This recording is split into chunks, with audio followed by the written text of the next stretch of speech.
O Senhor esteja convosco. Proclamação do Evangelho de Jesus Cristo, segundo Mateus. Naquele tempo, disse Jesus aos seus discípulos: ficai atentos para não praticar a vossa justiça na frente dos homens, só para serdes vistos por eles. Caso contrário, não recebereis a recompensa do vosso Pai que está nos céus.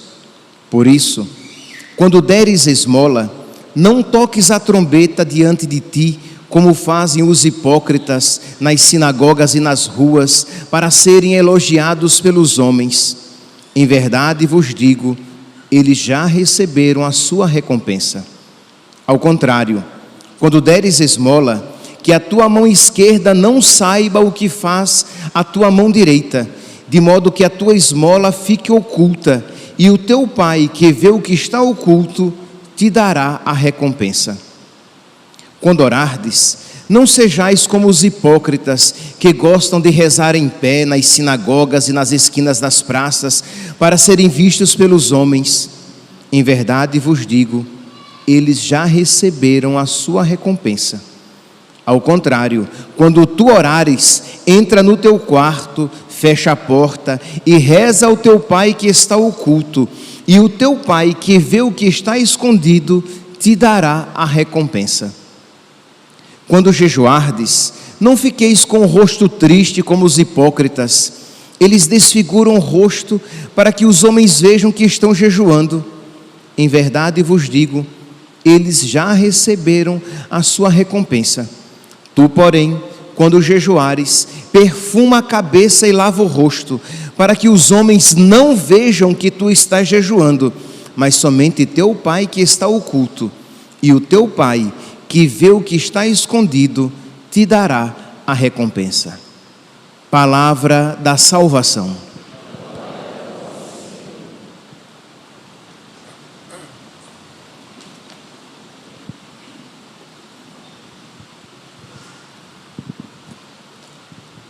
Caríssimos irmãos e irmãs, com esta celebração, nós damos início ao tempo da Quaresma, tempo de um combate espiritual, tempo em que nós iremos usar desses instrumentos que a Igreja nos apresenta, de um modo privilegiado, oração, penitência e caridade, para que atinjamos a finalidade. E qual é a finalidade? A união com Deus. Qual é a finalidade? A cristificação do homem, da mulher, a sua cristificação, isto é, que você se torne ainda mais semelhante a Cristo, para que você tenha mais profundamente os mesmos sentimentos de Cristo no seu coração, para que o homem velho, a mulher velha que existe em cada um, seja aniquilado e Cristo possa ainda mais resplandecer. Então, durante esses 40 dias, durante toda esta Quaresma, nós iremos nos exercitar para que Cristo resplandeça, com maior clareza, com maior exuberância, com maior verdade na nossa vida, no nosso coração, na nossa alma. Pois bem, e como eu falei, com a celebração de hoje iniciamos a Quaresma, e talvez a palavra que mais identifique, que ficou até mesmo na memória do povo católico da celebração de hoje, é aquela frase que nós iremos ouvir quando nos impuserem cinza: lembra-te que és pó e ao pó has de voltar. Meus irmãos, o que isso significa? Significa que nós somos algo tão frágil que o vento leva, que nós somos algo por nós mesmos que não temos consistência, que não temos grande valor. a Sagrada Escritura apresenta esta frase pela primeira vez depois que o homem peca. Está lá em Gênesis, capítulo 3, versículo 19. Se você pegar no início do capítulo 3 do livro do Gênesis, vocês vão ver que os nossos primeiros pais pecam. Então, depois de tudo aquilo que Deus apresenta como consequência do pecado, Deus diz: lembra-te que és pó, e ao pó has de retornar, has de voltar. No Salmo 38 ou 39, de acordo com a tradução, no Salmo 38, nos versículos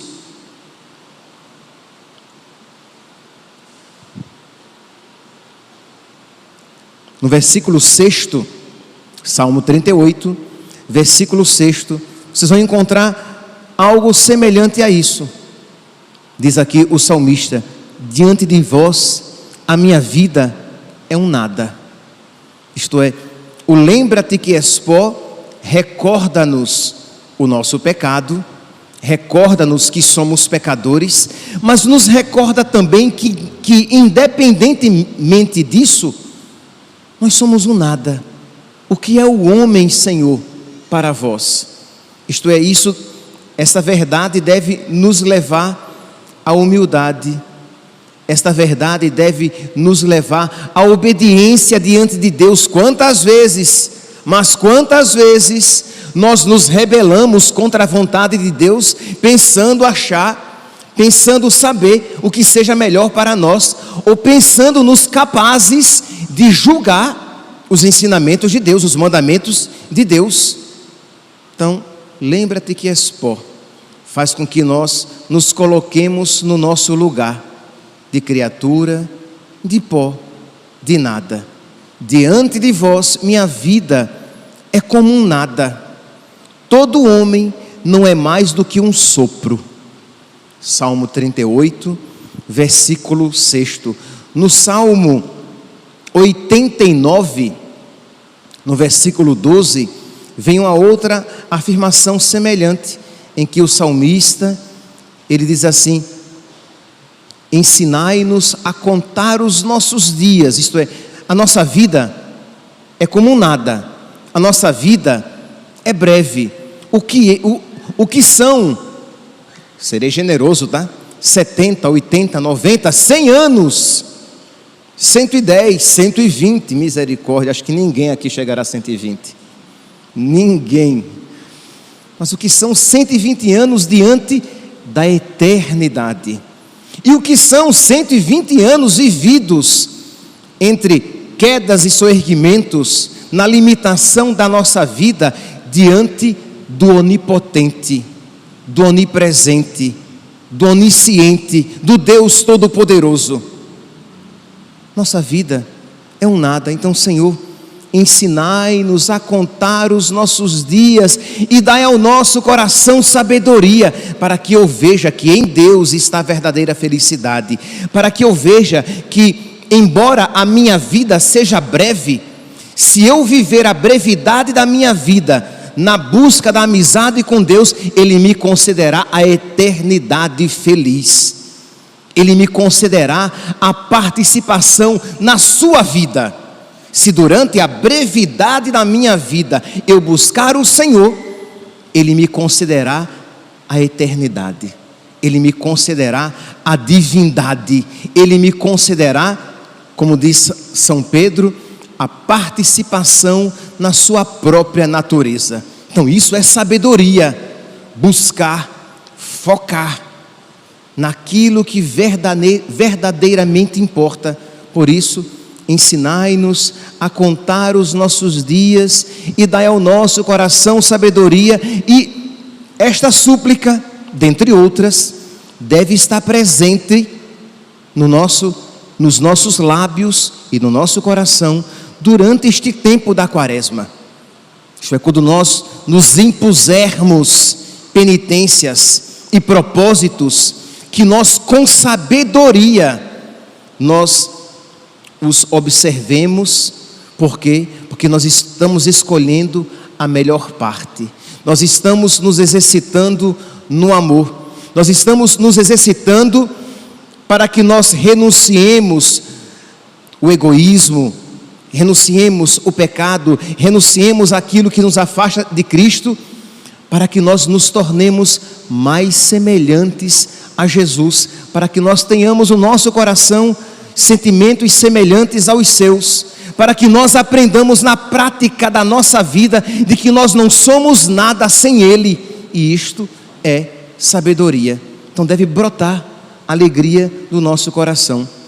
Por fim, apenas para reforçar tudo isso que foi dito até agora, a nossa santinha, cujas relíquias nós veneramos por esses dias, que estava aqui em Cuiabá, mas que nós temos também aqui dentro do nosso altar, relíquia de Santa Teresinha do Menino Jesus e da Sagrada Face.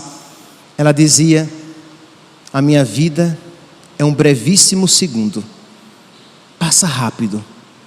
Porque o que é, meus santos, uma das tentações que o inimigo nos coloca diante das dificuldades, das provações da vida. Ele nos faz imaginar esta vida tão longa, e nós pensamos: como é que eu vou viver carregando a minha cruz durante toda esta minha vida? E aí você se sente tentado a, por causa daquilo que você compreende como uma vida longa carregando a sua cruz, de perder aquela vida que é verdadeiramente longa, porque é eterna. Nossa vida, mesmo sofrida, com as dificuldades, com as dores, com os problemas, é um brevíssimo segundo. Existe um céu maravilhoso, reservado, criado para nós. Ou melhor, um céu incriado, porque o nosso céu é Deus. Então existe um céu para nós. Então nós precisamos pedir a Deus que nos conceda sabedoria, para que nós nos apliquemos com todo empenho e saibamos, meus santos, que tudo isto Deus nos concede por amor, por misericórdia. Por quê? Porque lembra-te que és pó, e ao pó has de voltar.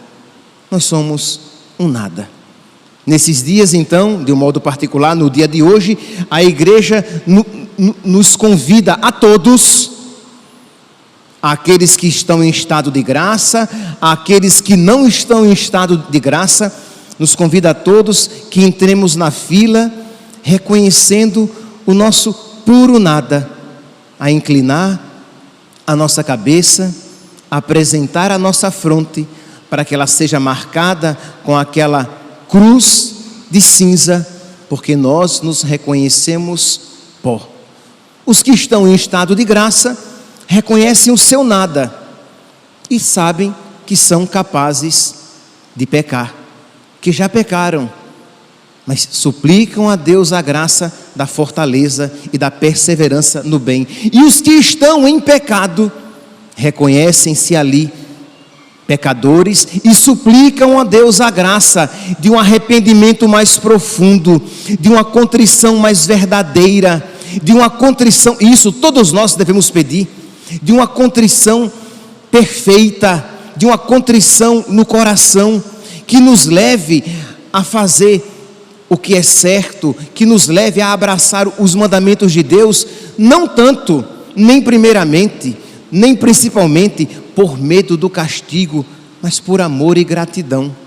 Deus é bom, Deus merece ser amado, e eu quero amar a Deus. E como eu reconheço que isso é dom, isto é, reconhecer que Deus merece ser amado, e por amor a Deus me aplicar na virtude, me aplicar em praticar os mandamentos de Deus, fugir dos pecados e odiar os pecados, como isso é dom de Deus, suplicar a nosso Senhor que nos conceda o seu Espírito, que derrame sobre nós o seu Espírito. Imagine, meus santos, durante toda esta quaresma, todos nós suplicando a Deus que Ele nos conceda sabedoria, que Ele nos conceda o seu Espírito, que Ele nos conceda uma contrição do coração, para que nós odiemos o pecado, para que a nós nos seja dado aquilo que foi dado aos santos, e aquilo que a Virgem Maria tinha com perfeição, em plenitude. Isto é, ela é a grande inimiga do diabo. O pecado nunca nela teve lugar. E nós pedimos então que Deus misericordiosamente nos conceda um pouco daquilo que foi tão abundante na nossa Santíssima Mãe, para que nós odiemos o pecado, para que nós amemos a vontade de Deus, mesmo quando ela se nos apresentar difícil, para que nós pratiquemos as nossas penitências quaresmais com alegria, sabendo que são remédio, sabendo que são a lapidação de Deus. Isto é, um artista, ele pega um tronco, uma pedra disforme, e ele vai ali lapidando e tira uma imagem bela daquele tronco disforme, daquele bloco de pedra. Isso fazem as penitências, né, por meio da graça de Deus.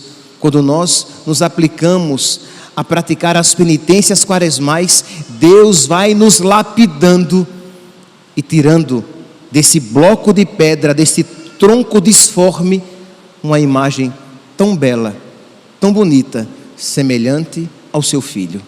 Então vamos lá, meus santos, pedir a Deus que nos conceda esta graça. Então, quando nós entrarmos na fila aqui para receber cinzas, nós entraremos com toda humildade, sabendo que nós somos pecadores e que mesmo que não tenhamos naquele momento pecados, porque estamos em estado de graça, nós precisamos de um coração que ame a Deus com mais afinco, que ame a Deus com mais profundidade e que pratique as obras da nossa religião com mais espiritualidade. Por quê? Porque nós somos tentados a praticar as obras da nossa religião com superficialidade, isto é, de uma maneira meramente externa. Nosso Senhor diz, né?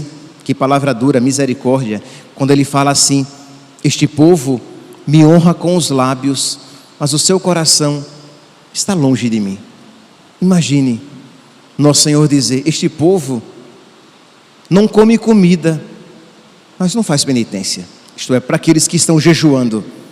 Tá bom, eles não colocaram comida na boca, mas estão cheios de pecado no coração. Este povo até que faz alguma prática, né, dá esmolas, mas no seu coração cheio de vaidade, querendo ser visto pelos outros. Percebe, meus santos, que a oração, a penitência e a caridade precisam ser vividas e praticadas no nosso coração, na nossa alma. É alguém que faz e que suplica a Deus que vá trabalhando na nossa alma concomitantemente. Isto é, ao mesmo tempo que eu pratico a oração, a penitência e a caridade, eu suplico a Deus que vá trabalhando o meu coração e transformando a minha alma. E tudo isso eu faço no escondimento, não para ser visto pelas pessoas. A primeira leitura de hoje, retirada do livro do profeta Joel, ele diz isso: agora diz o Senhor. E a igreja escolhe este texto para o primeiro dia deste tempo. Voltai-vos, agora diz o Senhor, voltai para mim com todo o vosso coração, com jejuns, lágrimas e gemidos, rasgai o vosso coração e não as vossas vestes, voltai para o Senhor vosso Deus. Os judeus tinham como prática o rasgar as vestes como um sinal de indignação, de penitência, de rompimento com o pecado. Mas Deus diz: rasgai os vossos corações, não tanto os gestos exteriores, mas os gestos interiores, não tanto aquilo que você faz e que os outros podem ver, mas aquilo que você faz para que somente Deus veja. No evangelho de hoje, clássico para este dia, o Senhor vai dizendo, né, quando orardes, quando deres esmola, não toques a trombeta. Isto é, não fazer para ser elogiado, porque senão eu receberei dos elogios, com os elogios, a minha recompensa. Quando orardes, não façais em praça pública. O que é que isso significa? De fazer a oração, de procurar ter uma vida de oração apenas para eu crescer na minha amizade com Deus, não para ser visto pelos outros. Nossa, como ela é de oração, como ele é um homem de oração. Lembremos-nos, meus santos, todos nós somos tentados a isso. A vaidade está sempre à porta do coração marcado pelo pecado, e todos os nossos corações foram marcados pelo pecado. Então a vaidade está ali à porta, o orgulho está ali à porta, e o diabo, ele quer levar para o inferno a todos aqueles que não rezam, porque não rezam, e aqueles que rezam e se envaidecem porque rezam, e ele sai ganhando com tudo. Por isso, muita atenção quando deres esmola, quando orardes, quando jejuardes. Fala aqui de perfumar a cabeça, lavar o rosto, para que somente Deus, que vê o que está oculto, te dará a recompensa. Percebe? Viver toda a quaresma na presença do Senhor. Viver todas as obras quaresmais por amor a Deus, por causa de Deus. Então eu vou fazer a minha penitência porque eu amo a Deus e quero amar mais a Deus. Eu vou praticar o jejum porque eu amo a Deus, porque eu quero amar mais a Deus, porque a igreja de Jesus me dá como obrigação para que nós jejuemos, e porque eu quero me configurar a Cristo que jejuou. Percebe? São vários os motivos, mas são todos eles espirituais que você deve viver. Então vamos lá, hoje, quarta-feira de cinzas, é dia de jejum e abstinência de carne. Então todos nós que estamos jejuando, vamos fazer apenas uma refeição completa, mas pelo amor de Deus, Deus vê o que está oculto, não é assim? Sempre no final de cada prática quaresmal, no evangelho de hoje, diz assim: e o teu Pai, que vê o que está oculto, te dará a recompensa. Deus vê o que está oculto, Deus vê o nosso coração. Deus não apenas vê o que fazemos, Deus vê com que coração fazemos. Ora, se você então faz o seu jejum, hoje é dia de jejum, e você faz reclamando, você faz se lamentando, você faz pensando na comida, não vejo a hora de chegar a refeição, e faz até burlando, né? Dando uma rasteira em nosso Senhor. Chega no café da manhã, você come um pouquinho mais do que você acha que deveria comer, se é que deveria comer. Pode comer uma coisinha qualquer, digamos que você escolheu o almoço, aí no almoço você come mais, para compensar o que não comeu, e já pensando no que não vai comer no jantar. Deus vê o que está oculto, Deus vê o nosso coração, e Deus vê quão ingrato é você naquilo que por Ele você faz, tão diferente dos sentimentos do coração de Cristo, que na cruz derramou seu sangue até a última gota, que na cruz abraçou a vontade do Pai por amor a nós em tudo, que na cruz nos amou até o fim. E nós, quando vamos fazer este jejum tão mirradinho, fazemos com um coração tão estranho ao coração do nosso divino Mestre, do nosso Salvador, do amado das nossas almas. Vamos lá, meus santos, fazer com amor a nosso Senhor. E quando vier aquele incômodo ou uma dorzinha de cabeça, você dizer: Jesus, eu te ofereço esta minha dorzinha de cabeça, porque o Senhor jejuou e o seu corpo também sentiu. E Jesus jejuou 40 dias. O Filho de Deus jejuou 40 dias. E nós, miseráveis pecadores, num dia queremos enganar nosso Senhor, comendo um pouquinho ali, um lanchinho ali, outro lanchinho ali, para disfarçar a fome, porque não quero experimentar o peso, as consequências da minha penitência, enquanto Ele suportou com amor o peso e as consequências de todos os nossos pecados. Deus vê o que está oculto.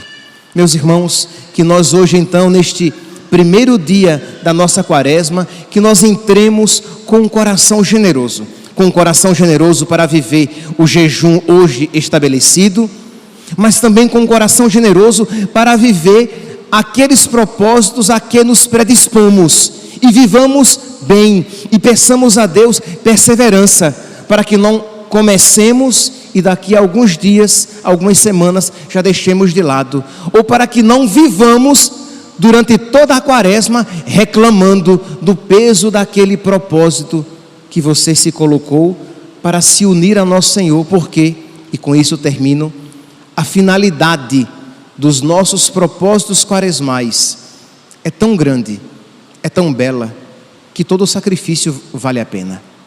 Qual é a finalidade dos propósitos quaresmais? Pelo amor de Deus, a finalidade dos propósitos quaresmais não está neles mesmos. Eu falei que eu vou dormir no chão durante toda a quaresma, e o propósito, a finalidade é dormir no chão. Não! A finalidade é oferecer a Jesus o seu sacrifício, é fortalecer a sua alma na penitência, para que ela esteja fortalecida na renúncia do pecado e na busca de Deus. Você colocou como penitência, por exemplo, ler um livro da Sagrada Escritura. E qual é a finalidade deste propósito quaresmal? É simplesmente terminar todos os capítulos daquele livro a que você se propôs ler, de modo que quando você termina, pronto, acabou? Não! O propósito não é, a finalidade não é essa.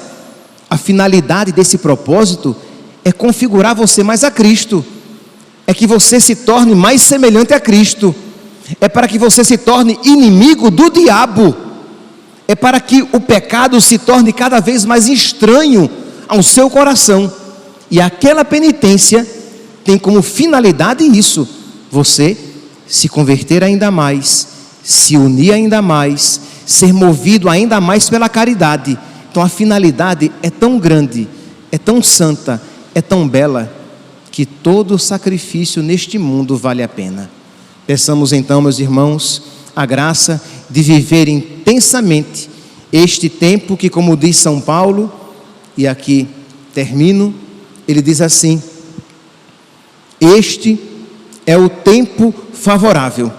No momento favorável eu te ouvi, no dia da salvação eu te socorri. É agora o momento favorável, é agora o dia da salvação. Vivamos, meus santos, com empenho, porque, com toda sinceridade, nós não sabemos se uma outra quaresma nos será oferecida. Louvado seja nosso Senhor Jesus Cristo.